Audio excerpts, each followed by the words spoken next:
Kentucky Spin. Our four core values: respect, education, dignity, empowerment. Established 1988, Kentucky Spin is a parent training and information center in Kentucky. Yes, my name is Kelly Smith. I am the Assistant Director at Kentucky Spin, and we are so happy that you have joined us today to talk about money management. Real-time closed captions are available here in this Zoom session. You can click on the closed caption button and select Show Subtitles to view those captions. There is also a link if you would like to view that in a different web browser that is added to the chat box. So a little bit about Kentucky Spin. Nick, if you would like to move on to the next slide, please. Is that, just in case it's your first time with us, Kentucky Spin is funded by the U.S. Department of Education under the Individuals with Disabilities Education Act. And we are the Parent Training and Information Center for the state of Kentucky and have been since 1988. What that means is that we provide families and professionals and individuals with disabilities training and other information and connecting with community resources so that they can become effective advocates and self-advocates for those that they represent. We also work with children, young children and youth. We work with individuals birth through 26. It's easier to tell you what we don't do than what we actually do because training and information is such a huge wheelhouse. So what we don't do is we do not act as advocates, meaning we do not represent families. We do not act as attorneys or give legal advice. But what we do is we empower and equip individuals to become effective advocates for themselves, for their children, and for their clients. And we do all of that through a peer support model, as we are all either individuals with disabilities and or parents or siblings to someone with a disability. So we hope that the information that you receive today will be very useful to you. But before we get started, we're going to just go over a little bit of housekeeping. So please give us grace. As we know, technology comes with its own issues, and we all work from home in addition to that. So we have families and we have pets and we have all the other things that come along with work from home positions. So again, we do ask that you give us grace. If you are experiencing any difficulties or if you do at any time throughout this session, just reach out via chat and we will do our best to help you alleviate those issues. Let's see, on your Zoom dashboard, you should see a question and answers box and a chat box. You can enter questions that you have or comments in either, and we'll have time set aside at the end to address those. In the chat box, there is also a link to today's presentation, and any handouts that we're going to discuss will also be included. The links to those will be included in that chat box. If you do not have time to get to those or you can't download those where you are right now, no worries. A follow-up email will be sent to you by the end of the week with today's presentation and all the resources that we discussed. Just some reminders, as we go throughout this presentation, please share from your own experiences, not the experiences of others. And remember that, as I said before, Kentucky Spin staff are either individuals with disabilities or immediate family members of someone with a disability. So we have that unique understanding that other organizations may not have of what you, your loved one, your student, or your clients currently live with. So at this time, I'm going to hand things over to our speakers, Nick Carpenter and Davis Rodriguez, and I'm going to allow them to introduce themselves and tell you a little bit about who they are. So Nick, you can take it away. All right. Good morning, everyone. I'm Nick Carpenter, the youth educator with Kentucky Spin. I am a 26-year-old, somewhere around there, 26-year-old young adult with autism. I got an autism diagnosis at the age of 4, and I have been a strong advocate for myself for several years. And for like the past decade or so, I have used my own experiences growing up with this disability and been sharing those experiences to help empower youth to be able to better advocate for themselves, um, to help them live better, fulfilling lives. And in my role as a youth educator, I help young adults, those that are about to leave high school, go into adult life. I help share them my experiences and help give them the resources and the skills that they need to live productive adult lives.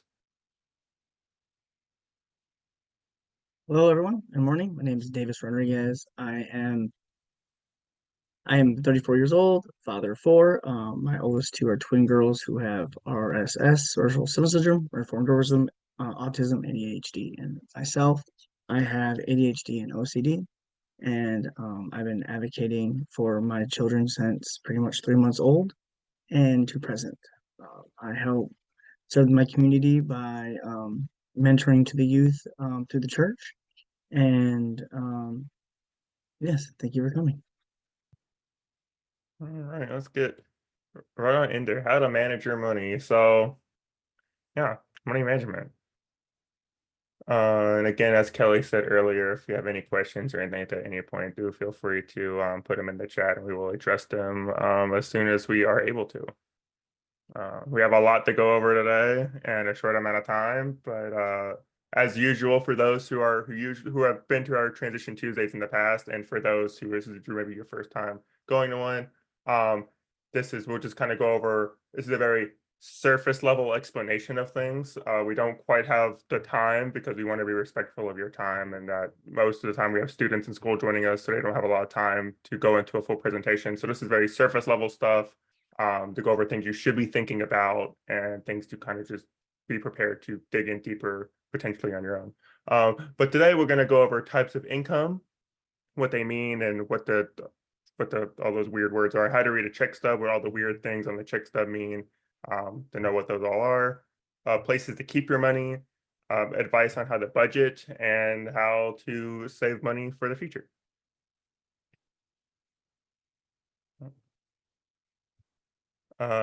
So some words these are just some different things we're going to go over briefly today. So we'll be talking about income, gross pay, net pay, banks, credit unions, direct deposit, ATMs, debit cards, accounts, and budgeting. So it's just some things that we'll be going into a bit more detail and kind of what the presentation is going to cover. So first we have income. Which income, if you don't know, income is just whatever, if you are receiving any, we have a question. So income is essentially, it's just if you're receiving any kind of money from anywhere, it's not necessarily just a job. It's just if you have any kind of steady source of money that you are receiving that is yours, that's income. So there's a lot of different factors that can affect how you get paid or receive money. It's different for everyone. But generally it's you receive money if you work at a job, that's your income. Some people need help managing their income, and there's nothing wrong with that. And we're going to talk about a few different types of income and how to manage that money. Although we do also have a question here, Davis. I don't know if you want to tackle this or you want me to tackle this. Yeah, I can go and tackle this. It says, have you ever had to ask help managing your money? Personally, yes. When I was younger and first, getting out of high school and graduating and trying to navigate the world, I didn't know how to really manage money. I just went to work, and what was there, I just kind of went through. So I had my mom help me sit down and make out a budget so I could spread my money out between my paychecks between when I graduated to when I went to trade college.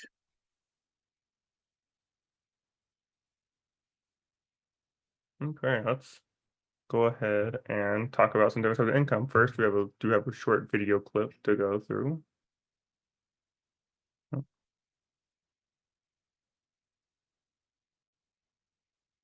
I got paid today.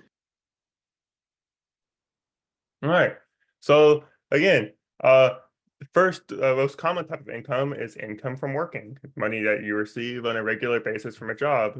This could be a more formal type of work, like doing a regular, like once you're an adult, doing like a regular 9 to 5 job, or doing like a part-time job if you go and you work somewhere after school, like a few days a week. Um, or it could also be something more informal, like if you do babysitting, or if you go around on the weekends and mow people's lawns. Um, those are just some different basic examples of work income, money you get from doing some kind of job or task, whether it's formal or informal. And we have income from disability benefits, which is just money that is available from the government for eligible disabilities. Um, like if like I know a lot of people, like my mom especially, she gets disability payments. Even though she does work a little bit of part-time, due to her own disability, she gets disability payments every month. So that's another form of income. And income from survivor benefits. Income from survivor benefits is money paid to eligible survivors of someone that's worked and paid into Social Security. And we have income from gifts, which is just money that you receive without having to repay it. So that's just, someone just gives you that's just if someone gives you money, that's gift income. Um, like it's a gift card or your birthday, and someone gives you like some money, and that's just gift income. All right, check stubs. So I know we're in a modern age of technology and direct deposit and all that, but check stubs. Typically, if you have income from work, if you have a job, you will receive a check stub. Usually, especially with being a modern age again, usually receive these online through the company, but some people still do get paper check stubs. I know before I worked for Kentucky Spin, the place that I worked at a hotel, and they still did check stubs. They did direct deposit, but you still got a check stub every 2 weeks to kind of just show a breakdown of how much money you made and all the other things that we'll get into here in a little bit. Um, so, but yeah, so some people still do get paper check stubs, but mostly with it being a modern age, most people just do all their check stuff digitally. But we are going to, in the next few slides, we're going to look at a check stub and kind of go over the different parts, what they mean, the terminology, and all that. But first, we do have a little video of our friend Ian, a little skit that he put together of a check stub.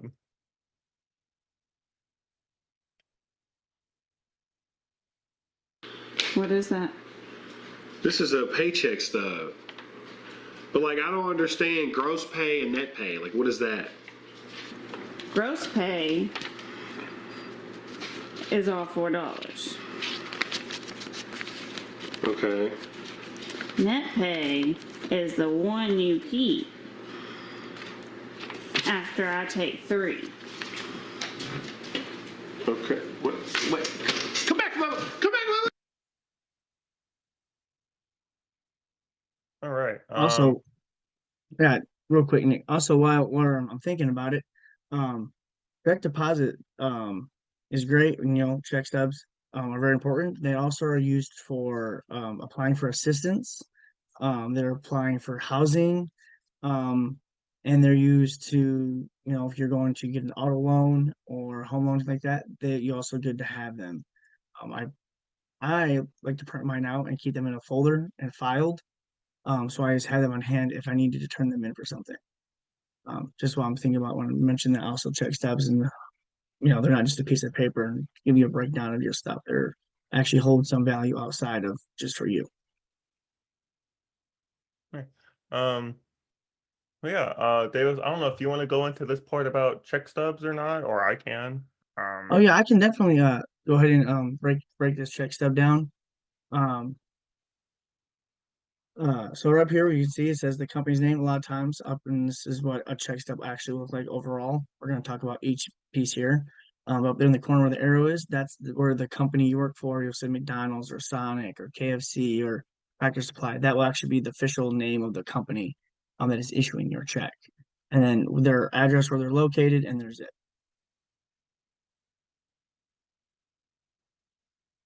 Go ahead and go to the next slide. Right here's your name. Then it will be your social security number, which will look like that. It will be all either dotted out or X'd out with just your last four, the check number that they've written it off from, and then the pay period that you worked that you're getting paid for, and then the date it was issued. Yep, check number. Okay, here you go. Here's your income of what you made, either your salary or weekly, bi-weekly, monthly. Just depends on your current situation with your employer. I think most employers do every other week or just bi-weekly. Go ahead, next slide, Nick, for me, please. I'll add too, because I know we just showed that little skit and it said about the difference between gross pay and net pay. This is what shows like your gross earnings, which is essentially it's gross pay is how much money that you make before they take all the taxes and like insurance and all that stuff out. Gross pay is like basically the total amount that you worked before it gets all the taxes. It gets taxed and etc. And then of course, yeah, we have the deductions, which is broken Yeah, down by the deductions, individual yep. tax that you're being taxed for, etc. Must pay your taxes. I strongly recommend it. And here's a breakdown of just like it gives you your current total that you paid for that pay period, then the year to date is what you paid total so far from the beginning of the new year, January 1 to what the current date is of your pay period. And then down here is your net pay. And that's what you bring home after you pay all your taxes. Like Nick was just saying, that is the Yeah. difference between gross pay and net pay. Like how in the skit to explain if you didn't understand, kind of was a really fast skit. But basically in that situation, the gross pay was $4, which is which was how much money was on the paycheck. Was the gross pay. But the $3 that was taken out, that was the taxes and insurance, etc. So the $1 that was Ian's net pay in that video. That's how much he actually got to keep after the fact, which typically taxes don't take that much out of the paycheck. But that's essentially what that is.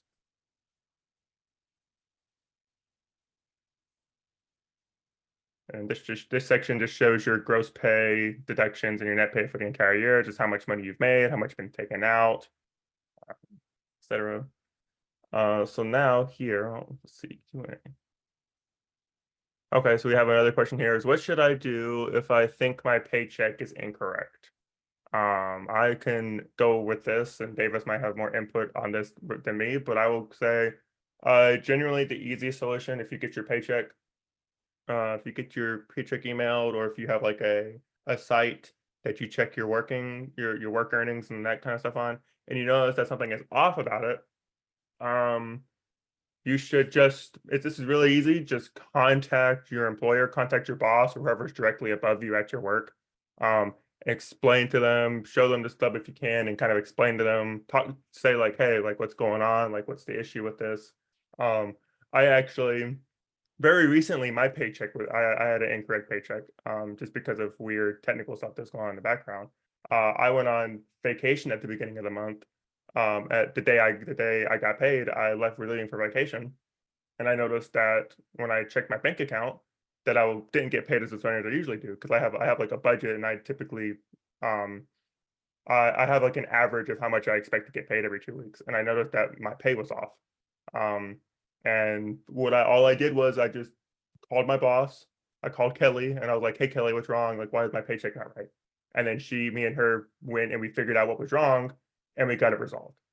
Typically it's not a big deal. It's just something that you can just kind of get taken care of really easily. Just contact your boss. They might have you contact accounting if you have an accountant. But it's really just that easy. Just let someone know that something's wrong, and then usually it's not that hard to figure out what the issue is and then fix it. And I don't recommend waiting. You notice, I do recommend checking your paycheck and your, what's been deposited and stuff, regularly when it happens. I also would recommend that that you check if it is wrong. We'll say on the opposite direction, you got paid too much. Honesty is always the best way forward, because sooner or later someone's gonna catch it and they're gonna be like, hey, we gotta, you gotta pay this back or fix something out. So you could always just be honest with your employer about the situation and see if there's something that can be done with the mistakes. All right. Now let's talk about banks. So where do I put my money? Where do I put my money after I get paid? Well, there's banks or credit unions are great places to keep your money. That's what they're there for. But if you do plan to manage your own finances when you get a job, there are a few things that you need to know about banks and credit unions, etc.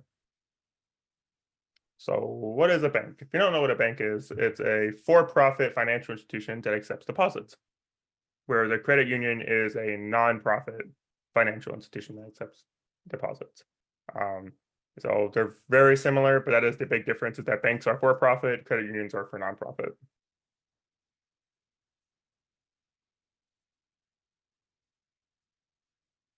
All right. So we have a few things here about deposits. And I'll just kind of go over these terms here. So an account is a holding place where you can put money in and take money out. Basically, it's just something that just holds all your money. Like in a bank, just holds all your money, and you can typically go somewhere and you can see like what your balance is and how much money you have, and you can withdraw, check, balance your savings, your checking account, etc. A deposit is making a deposit, which simply is just adding money to your account. That's all it is. It's just going to the bank or going somewhere that can take money and putting it into your account. And an ATM, or an automated teller machine, is an electronic banking outlet that allows a customer to complete basic business actions without the assistance of a bank teller. The basic use for an ATM is going to it and using it to withdraw money if you need physical cash for something. It's for withdrawing money, or also you can usually check your checkings and your savings account at an ATM as well. Thing to know about ATMs is, Also, well, you can oh, no, go ahead. No, you go ahead. also deposit your check. Say you get a paper check every week. You can also deposit your check from an ATM as well, I didn't know that. as long as the ATM is in branch. Let's clarify also. Yeah. There is ATM fees if you use one that is considered outside your network and it's not owned by your banking branch. So you could always check online and see which ATMs in your local area are in your banking branch. That way you don't get hit with fees, because your bank will actually charge you a fee, and so will the machine most Yeah. times. Another thing about those two to add on is that because usually it's like maybe like a $3 fee to withdraw from an ATM that's not within your branch. Some banks, like I know my bank is this way, but my bank is also an independent, like private bank, or yeah, independent, private, locally owned bank. Some banks do pay that back later. If you do withdraw money and you do have to pay that fee, some banks do pay that fee back. Will return that fee to you later. I know my bank does. I don't know if every bank does that, but it's something that's worth checking. If you do open up a bank account, is seeing if they have like an ATM fee payback thing. Because my bank does. And again, I don't know if every bank does, but mine does. So in direct deposit, yeah, direct deposit. I mentioned this earlier when we first started talking about paychecks. Direct deposit is just money when you get paid. It's just electronically deposited money. It's just like if you get paid on like Thursdays, then at like 5 o'clock in the morning, your bank account just has money in it. That's what direct deposit is. It's just you get paid. It's all just gets put into your bank account electronically. You don't need to get a paycheck stub. So I would still go get it just so you have a physical record, but it's just money getting deposited electronically into your account. And a debit card is a payment card that you can use that this whenever you use it, it just takes money straight out of your account. It's different from a credit card. Debit card just accesses the money that you actually have present in your account. And then, as Davis said, again, just here in the notes, you can add your paycheck to your bank account by, of course, depositing your check in person at the bank or credit union, as well as depositing the cash through the ATM if your bank offers your service. Not every bank has a service of letting you deposit your money through an ATM, but some banks do. Again, another thing to ask your bank when you open an account, if that is something that they provide, if that is a service that they have.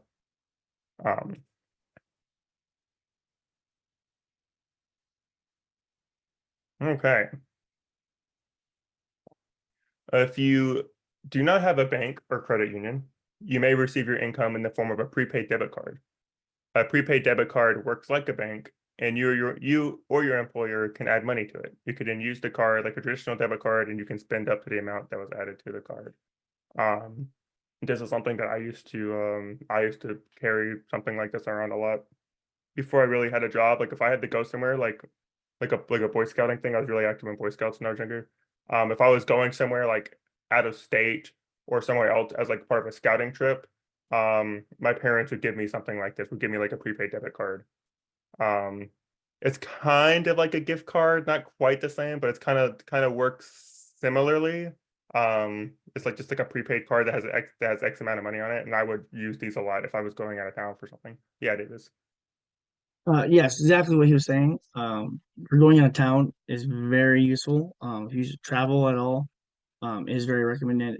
Recommending if you go out somewhere, say you're on vacation, you want to go walk around Myrtle Beach, but you don't want to take your whole wallet with you. You can just take your pre-debit card here. So if you do lose it, or something, you're not losing, for one, your banking information to a stranger potentially, and all your money that you may have still saved on your main account. Um, and there's a big difference between a prepaid debit card and a gift card. They're reusable and reloaded through most like Walmart's from their counter and cash registers, and your employer will have its own routing number like a bank account. Gift cards do not. A lot of times they're just one-time use gift cards. Mhm. If you do get a multi-use one, a lot of times you can only deposit money from the people who issued it, like Walmart, to that gift card and then use it just at that establishment. These you can use anywhere. And something I just remember while Dave was talking that I know isn't covered in his presentation. Because we talked about vacation and going out of town. If you go on vacation and you're leaving your state, like if you're going to like Florida or Michigan or New York or something like that, tell your bank, let your bank know that you're going out of state. Most banks, you can just go onto the website and you can put in like, I'm leaving on this day, I'm going here, and I'll be back on this day. And the reason you want to do that is because if you like go to New York and you start buying things, your bank monitors your transaction activity. And if they see that someone's using your card in New York, typically their first assumption they're going to make is that someone stole your card and ran away to New York with it. That's going to be You're gonna lock their it. first assumption, and they're going to lock your card and turn the card off. And then you're going to have to call them. If it's on a weekend, your bank probably won't be open, so you're going to have to not be able, you won't be able to buy anything all weekend, and you'll have to call them Monday and be like, hey, so if you're going out of state, tell your bank you're going out of state, and they will tell you if you need to like put anything in or submit anything, but let them know you're going on vacation out of state so you don't get your card locked while you're like 12 hours away from home. Okay. Check cashing services. Some people that don't have a credit union or bank account can cash their paychecks at a check cashing store. So the Walmart is a business that offers check cashing services. Excuse me. If you don't have a bank, but you're getting like pay stubs and things like etc. Walmart can cash that for a fee. They do charge fees. They charge fees. Sometimes it can be really expensive to cash your check at a place like Walmart or some other business. And that also has the issue if you don't have a bank and you use that service, that carries the issue of having to carry cash. Carrying cash is a safety issue, especially if you just have a bunch of money with you. You know, you can easily lose all that money, and there is no way to get it back if you lose it or you misplace it. You can't just get that money back. So that is a safety issue to keep in mind. It's really important to, even if you don't have a bank, to have somewhere to put that money and not just carry it around with you everywhere you go.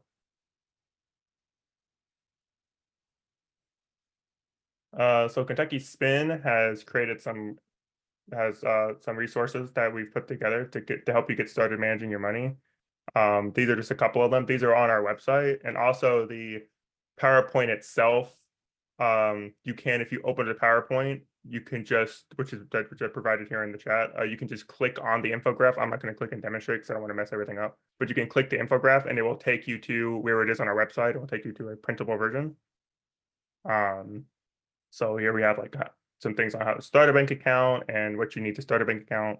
We have a few more that we'll show here in a little bit, but these are a couple of infographics that we have for money management. So the goal here is that if you plan to manage your own finances when you get a job, The goal is to try to spend less than your monthly income. And this is you do this by budgeting, and we'll talk about budgeting here. So what is a budget? A budget is basically telling you your money and what you're going to. A budget is telling your money what you're going to do with it instead of your money telling you what you can do. So it's just budgeting is just a thing. You kind of put it together. You plan out how much money you're going to make, how much money you're going to have, and kind of you keep track of like what bills you have to pay when you're paying bills, when you move out and you move into an apartment, or if you're helping your parents pay bills, etc. Budgeting is all keeping track of your expenses, how much you have to pay for bills, how much groceries cost, how much you have to pay for gas every month, all that stuff. Budgeting is a great way to keep track of your money, and it can help you keep track of your money and help you save your money. Here's a few more resources that we have for budgeting. Oh, yes, Davis. I was just saying that infographic there also is clickable and downloadable from the PowerPoint. Oh yes, this one. Yeah, all the infographics that you'll see, because we have a lot of resources that we've made on money management related to various money management topics. Every infographic in the PowerPoint is clickable. Once you download your own version, you can click on any of them, and it will take you to a printable version as well as to our website. So here's just a couple of budget infographics. So we have a planning your budget one. I like this one, and also if you have watched or haven't watched, I did a youth talk on money management this month where I just kind of talked for a few minutes just about ways to manage your money. I talked about budgeting a lot in it, and there's this rule. I think my numbers are a little bit different, but there's a 75, 15, 10 rule, which is really important to think about when budgeting. It's essentially it's how much money. So the 75 is how much of your paycheck, how much of your income goes to your necessities, like bills, food, etc. And the 15% is how much of your income should go to things that you want, like video games, books, recreational activities, all the fun stuff. And then the 10% is savings, how much of your income you want to be able to put into savings every month.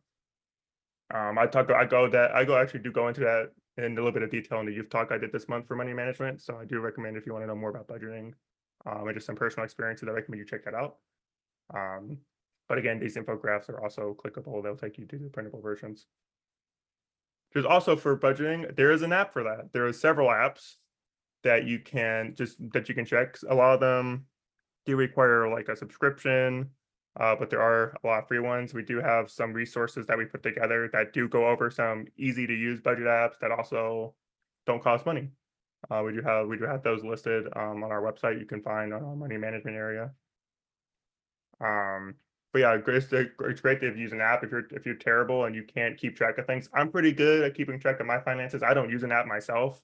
I have a notebook where I just write my income and how much I pay for my bills and things like that. I have a notebook I use, but you might need an app, and there's various apps for that on the App Store and on Google Play that can help you manage your money.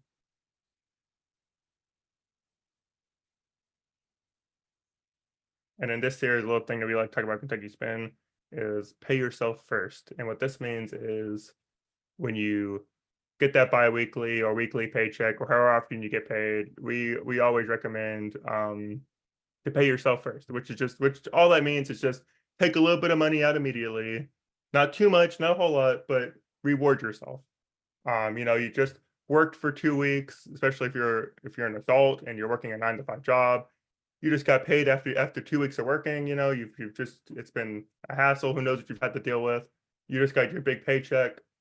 You deserve to be rewarded a little bit. Now, again, like I say, a little bit. Don't go spending like a couple $100 or something. But spend a little bit of money to go get dinner, or go buy a book, or go buy maybe a video game you've been thinking about for a while, or something Put some like in that. savings.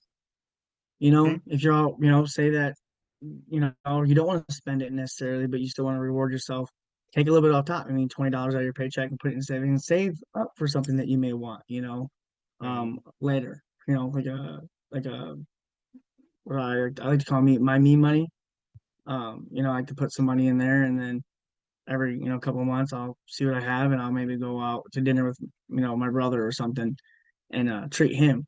It's something, I can do for him or he can do for me. Sometimes he does. Something like that. Yeah. I used to be really bad about saving my money, but recently that's kind of what I've been doing is I've really about saving money every time I get paid, and that's like I don't know, it's a really, at least for me, it's a really nice like serotonin filled experience to be able to put money into a saving account. Every time I get paid and be like, man, I just have this money for later. I have a lot of money that I'll just be able to use later. So I don't have to worry about just being gone. It just feels good for me anyway. I don't know. You might feel the same way if you start doing savings. I don't know. But we do okay. We do have another question, Davis. If you could go back and learn one thing about managing your money, what would it be? Um, Me personally, it would be how to properly structure a budget and fully like under I guess have it better explained to me. Because like, oh, this is what a budget is. It was kind of like a quick boom, here you go. And really just get more into it, like properly structuring, like, if I get paid on the 15th, but if I have a bill, my next paycheck won't be, we'll say, to the first, but I have a bill that's due we'll say the 30th, the day before I get paid, but I want to be late, I have to take that out of the paycheck before and budget that out. Simple stuff like that was never really explained fully to me. So when it was explained to me, it was like, if you do this, this, and this is the money you have left over. And bills don't all always come out exactly the same day. And that's the way it kind of was explained to me. You just got to be more aware of when your bills are coming out and what time frame they need to be paid in. That way you're not paying extra if you're late, and what paycheck that actually has to come out of. Yeah, everything that Davis just talked about with that question. Again, well, I mentioned a youth talk I did earlier. That is all I talk about. That whole youth talk is how to budget and how to like keep track of your different expenses. Like that's all I talk. That's all I talk about. It's like a 7 or 8 minute long video, but at the whole time, that's all I talk about the whole time. It's like that proud of how to budget and how to like plan out your months for like paychecks and bills and all that stuff. Um, so if you want a bit more in-depthness about that and personal Yeah, experiences with I recommend you check it out. I have two budgets technically. I have my monthly one, look like my overall what it is, and then I do want a smaller version, like just for each paycheck. That way I know like this is what I'm getting paid, and then in this pay period, these are the things that need to be taken care of with this money. It's actually pretty good. I didn't think about doing it during the whole month and then doing it bi-weekly and having them separate. That's actually I didn't think about doing that. But yeah. So what am I saving for? So think about the things you want and need in life. You may want to you might want to try and like rent an apartment or rent a house in the future. And if so, you need to have money saved for like a down payment or um Deposits, deposit. Yeah. Deposit. I was yeah, trying to think of the word. Like what's the other word? Yeah, yeah, you might need to have deposits. money. If you're You'll need renting, money for a deposit on an apartment. you know, maybe you Um, want to travel. You worked all year and you finally been there at your job long enough where you got vacation time. You always save and maybe go see the Grand Canyon or Mount Rushmore or something like that. Um, Budget out properly for your grocery shopping. Maybe you have a little extra and you're like, you know what? I don't have to buy off-brand chips this week. I can buy name brand. Something little like that. but yeah, like this some different thing to save for. Like you might want to you'll need to make a deposit on an apartment if you want to move out and move into an apartment. You'll need money for a deposit. Um, if you want to travel, you'll want to have money saved to travel for even if you're gonna rent a car or if you're gonna drive a car. You're gonna need money for like a hotel or for an Airbnb or for like airplane travel. Like that. This is just a few different things that you want to save for. To keep in mind. Or it can also just be something as simple as bringing it back to gaming. If you want that new video game console, if you're trying to get a PS5, you might want to you want to save up for that. Just some smaller saving type stuff.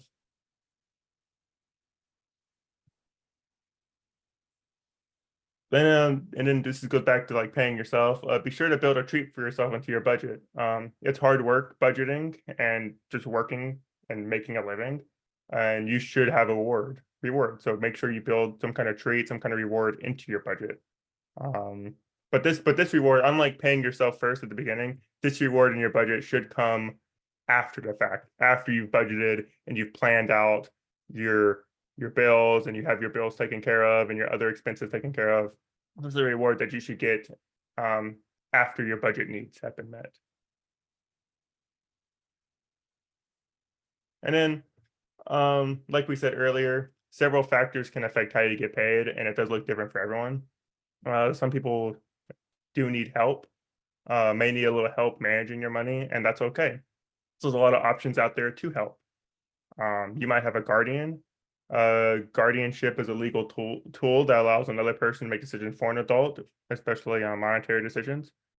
You may have a conservator. A conservator is a type of guardian that only manages a person's finances and money. I know back when I was fresh out of high school and I was working a job and I was terrible at saving money, I know that my mother, she wanted to get me to do a conservator because I was awful at saving my own money. We didn't do that, and I just got better at managing my funds. But that is a conservator. They just manage your finances and money, which is something that you might need. Supported decision making. This is something that we talk about in a lot of our Kentucky Spin presentations. Is supported decision making is the use of trusted friends, family members, and professionals to get the help you need to make your own decisions.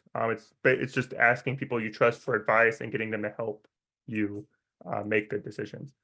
These people can help when evaluating a situation, weighing pros and cons, exploring the options, offering advice based on experience, and or just explaining complicated documents or concepts. Like if you're trying to open a bank account and they give you this huge document and you're like, I don't even know where to start with this. Supported decision making. Have your dad or your mom or your friend who you know is really good with that kind of stuff, have them look at it with you and have them kind of help you navigate through those confusing bank documents.